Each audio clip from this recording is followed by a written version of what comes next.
Assalamualaikum warahmatullahi wabarakatuh. Selamat pagi teman-teman semuanya, para penghobi tabu lampot atau tanaman buah dalam pot.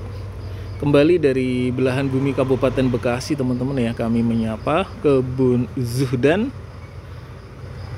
dari Ganda Arum Residen 2 nomor 1 Kampung Rawa Atuk, RT 1 RW 6 Desa Cibening, Kecamatan Saitu, Kabupaten Bekasi, provinsinya pastinya Jawa Barat teman-teman ya. Nah, kali ini di depan saya sudah ada, ini indukan teman-teman, indukan tabu lampot jambu kristal merah jumbo. Jadi kristal merah jumbo kita indukan ada 2 di pot 60. Pot 60 itu di tempat kami udah paling besar ya. Kemudian kita posisikan sebagai indukan. Kiojoknya ada 2, suimi kepala 2, dalhari 1, red diamond 1, madu deli hijau 2, plum aussie 1, dan kristal merah 2. Ada satu lagi yaitu black sapotema giant 1 teman-teman ya. Tidak tertutup kemungkinan yang 2 itu, maksudnya yang pot 60 kan ada 2, bisa saja nanti 1 saya lepas, entah itu kristal merah jumbo, madu deli hijau maupun maupun kiojok teman-teman, atau ada satu lagi madu deli hijau. Jadi ada 4 yang potnya 60 teman-teman. Dan rencananya memang nanti kita mau pakai buat maskot atau buat indukan ya. Indukannya cukup di pot saja. Sampai saat ini kita belum menaikkan level pot 65, 70 atau 75 atau 80 belum. Jadi posisinya masih pot 60 yang paling besar ya.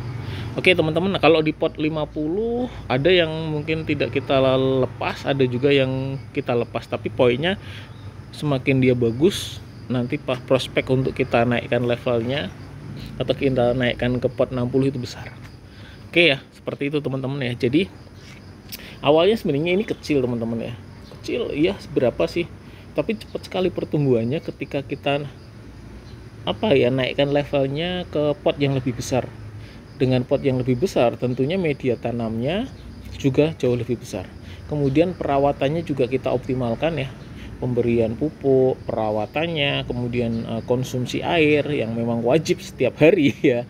Nah itu kita lakukan dan hasilnya teman-teman bisa lihat gitu. Jadi ini bagus ini kalau kita pakai buat indukan, meskipun cangkoknya dari batang ujung ya. Jadi memang dari ujung-ujungnya udah membawa batang atau ranting, dan dari permukaan tanah memang rantingnya ya 2-3 jengkal lah, baru kemudian ada ranting besar ya. Ini ya, baru ini yang rantingnya nyusul.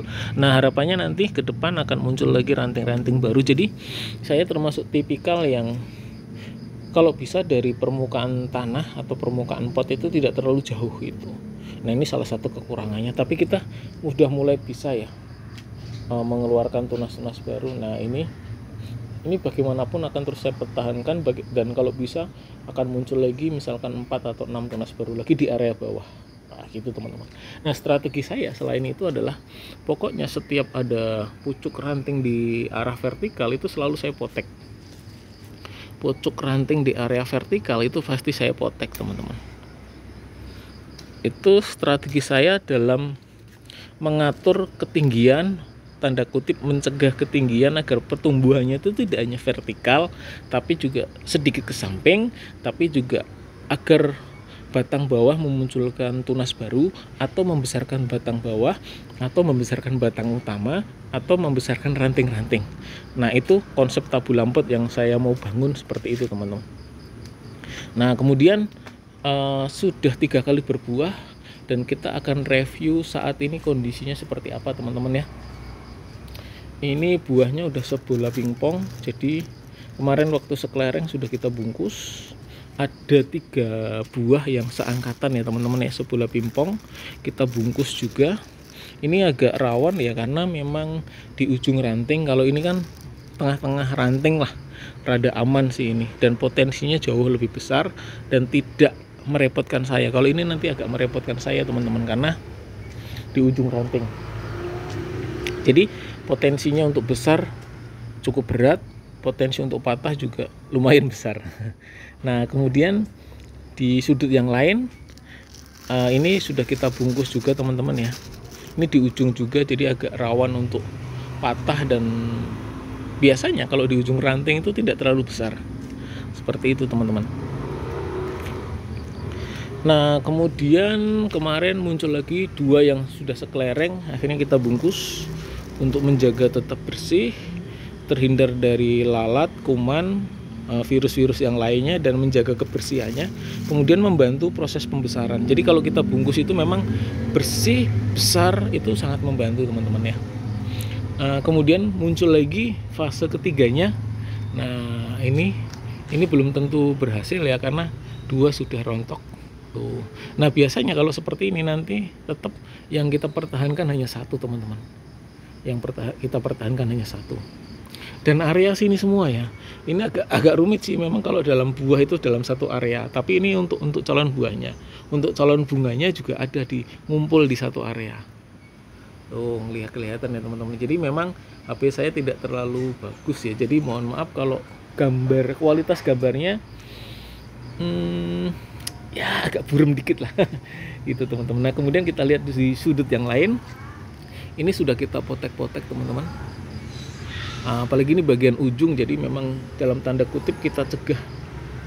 Jadi nutrisinya tidak ke sini, bisa saja ke batang atau ke calon buah. Tujuannya seperti itu teman-teman. Nah ini sudah minggu depan kita bungkus. Kemudian area sini juga calon buahnya banyak sekali. Nah ini yang kosong ya, kosong area buahnya, kita potek. Oke.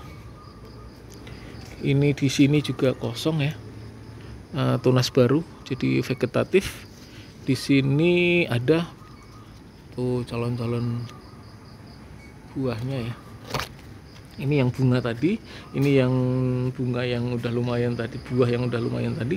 Kemudian di area bawah, nah ini ada lagi teman-teman. Ya setidaknya ini sebagai penghibur juga ya. Tapi jangan kemudian langsung berpikir ini akan jadi. Nah, setidaknya kalaupun jadi nanti tetap akan kita kurangi. Jadi dalam satu area ini atau 1-2 ini paling kita hanya pertahankan satu saja. Konsep saya mulai belajar ke arah ke sana ya. Dulu saya pertahankan semua, malah nggak jadi semua. Seperti itu teman. Jadi dari sekian posisi tadi memang ini yang paling bagus teman-teman. Nah ini yang paling bagus. Jadi dia di ranting, di tengah ranting, jadi potensi untuk besar itu besar sangat teman-teman. Nah apalagi juga rantingnya sebenarnya masih kecil, cuman dia sambil membesarkan buah dia juga akan membesarkan rantingnya teman-teman. Nah dalam kondisi seperti ini kebutuhan sinar matahari oke lah, nggak ada masalah. Pupuk untuk beberapa mungkin 3 bulan ke depan masih aman. Yang konsistensi dalam pemberian air sih, kalau masih dibantu musim hujan seperti bulan-bulan ini aman lah gitu. Terkadang kayak memang hanya di pagi hari saja nyiramnya, itu hanya 1 ember berapa mili ya yang dipakai buat ngecor atau nyemen itu teman-teman ya. Itu pun pagi, aturannya sore itu setengahnya, karena bagaimanapun dengan kondisi seperti ini tentunya kan kebutuhan nutrisi itu amat sangat dibutuhkan teman-teman. Tadi saya bilang kalau dari sisi air, dari sisi sinar matahari aman. Kemudian dari sisi pupuk untuk 2-3 bulan ke depan aman. Kemudian memang konsistensi pemberian air ya dari sayanya sepertinya yang memang, karena saya harus ngotong-ngotong bawa air, bawa ember, baru kemudian saya siram. Seperti itu teman-teman. Tapi saya pelan-pelan juga sudah mulai belajar bahwa pot 60 bagaimanapun itu buat maskot teman-teman, buat contoh. Jadi sebisa mungkin ya kalaupun belum berbuah setidaknya hijau, rindang, rimbun, daunnya seger-seger sehingga orang tertarik. Kalaupun belum berbuah ya, tapi untuk sirkulasi pembuahan di jambu kristal dan turunannya itu lebih bagus dibanding jambu air, karena kan tingkat kepadatan fase berbuah berbunganya itu memang terus-menerus. Berbeda dengan jambu air yang ada ritmenya. Kalau jambu kristal dan turunannya itu masih aman lah, masih aman ya, dalam arti nilai pembuahan, fase pembuahan itu masih sangat tinggi. Kadang ada yang besar, ada yang sedang, ada yang kecil, ada berbunga lagi. Nanti bulan depan habis berbunga lagi. Nah, jadi fasenya itu menyenangkan kita, teman-teman. Oke, saya kira itu saja teman-teman mengenai tabu lampot jambu kristal merah jumbo full calon bunga dan bakal buah. Terima kasih, selamat menanam, menghijaukan lingkungan sekitar. Terima kasih.